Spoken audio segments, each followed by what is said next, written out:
చాలా సంవత్సరాల నుంచి రేషన్ కార్డుల సమస్య పేదవాళ్ళను పట్టి పీడిస్తుంది.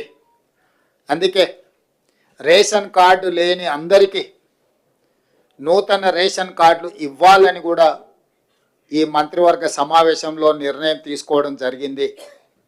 కాబట్టి ఈ అన్ని పథకాలు జనవరి 26, 2025 నుండి ప్రారంభం కాబోతున్నాయి.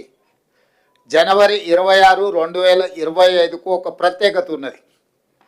మన రాజ్యాంగం అమలు జరిగి డాక్టర్ బాబాసాహెబ్ అంబేద్కర్ గారు మన రాజ్యాంగాన్ని ప్రసాదించి అమలు చేయబట్టి 75 సంవత్సరాలు పూర్తి చేసుకుంటున్న సందర్భంగా జనవరి 26, 2025 నుంచి పథకాలను అన్నింటిని కూడా అమలు చేయాలి అని చెప్పి మా ప్రభుత్వం నిర్ణయం తీసుకున్నది. అదేవిధంగా వ్యవసాయ యోగ్యం కాని భూములు అంటే